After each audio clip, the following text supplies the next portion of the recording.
When Descartes published his treatise Discourse on the Method in 1637, he was probably unaware of how far and how fast his ideas, which ultimately shaped Western thought, would spread.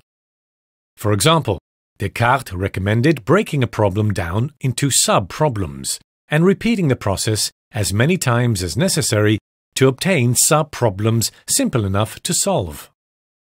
Descartes' approach to problem-solving survived through the centuries, even inspiring the Taylorist approach of breaking down a job into tasks and subtasks. Today's businesses are much the same. We divide them into business units with the idea that by making the units more efficient, we make the whole more efficient as well. The same idea is also commonly applied to production lines, which are broken down into workstations. If we make each workstation more efficient, the entire production line becomes more efficient, at least in theory. And yet, over the past several decades, it has become clear that how the different parts of the whole interact is also crucial. Looking at each workstation separately is no longer sufficient to make the entire production line more efficient.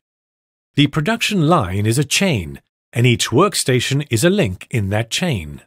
In other words, the production line is like an interconnected network of pipes of different diameters.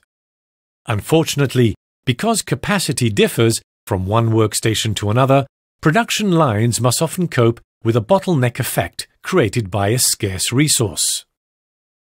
The scarcest resource determines the flow for the entire plant. A productivity increase of 1% at the bottleneck will generate a productivity increase of 1% for the entire production line.